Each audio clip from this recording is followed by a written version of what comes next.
আর 1902 সালে তিনার মৃত্যু হয়েছিল। মধ্যখানে কত টাইম ছিল? 39 বছর।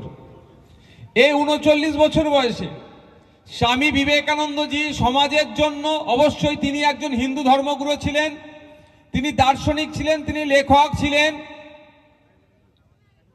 তিনার বিভিন্ন পাঠ তিনি ছিল, সমাজের সমাজ সংস্কারও তিনি এগিয়ে গিয়েছিলেন।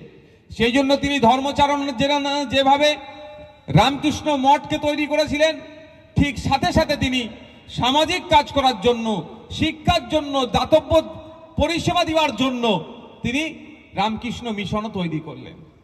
মাত্র 39 বছর বয়স পর্যন্ত তিনি বেঁচে ছিলেন। এই 39 বছরে তিনি এমন কর্মকাণ্ড ঘটিয়েছিল তার জীবনে। তিনি 1902 সালে মারা গিয়েছেন, পৃথিবী থেকে বিদায় নিয়েছেন। আজকে হচ্ছে কত? 2025। তাহলে 123 বছর তো নাকি? 123 বছর তিনি আমাদের থেকে, পৃথিবী থেকে বিদায় নিয়েছে, তারও চর্চা আজকে হচ্ছে। তার ওই 39 বছরের জীবনযাপন যে শৃঙ্খলাবদ্ধ ছিল, যে সিস্টেমেটিক ছিল, যে লক্ষ্যে তিনি তৈরি করেছিলেন, তার জন্য এখনো চর্চা হয়ে যাচ্ছে, আগামী দিনেও চর্চা হবে। তো আমার বলার বক্তব্য এটাই, আমাদেরও জীবনযাপন, আমাদের লাইফস্টাইল, আমাদের সামাজিক ভাবনা, আমাদের রাজনৈতিক ভাবনা, আমাদের ধর্মীয় ভাবনা সবটাই পজিটিভ হতে হবে। এমন পজিটিভ হতে হবে আমাদেরকেও নিয়ে যেন আগামীর প্রজন্ম চর্চা করে, এটা আমাদেরকে গড়ে তুলতে হবে। আজকে ছাত্রীর বেশি আছে এখানে।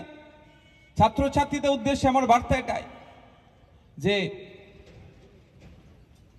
স্বামী বিবেকানন্দজি তিনি বলছেন, চান্ডাল আমার ভাই। বিভিন্ন ধর্মের মানুষকে তিনি ভাই বলে সম্বোধন করছেন। আর আজকে আমাদের মধ্যে জাতিভেদ বোধা কিভাবে ছড়িয়ে গিয়েছে। কদিন আগে দেখলাম উত্তরপ্রদেশে বাইক নিয়ে একজনকে ওভারটেক করে চলে গিয়েছিল। যাকে ওভারটেক করেছে সে উচ্চ বর্ণের,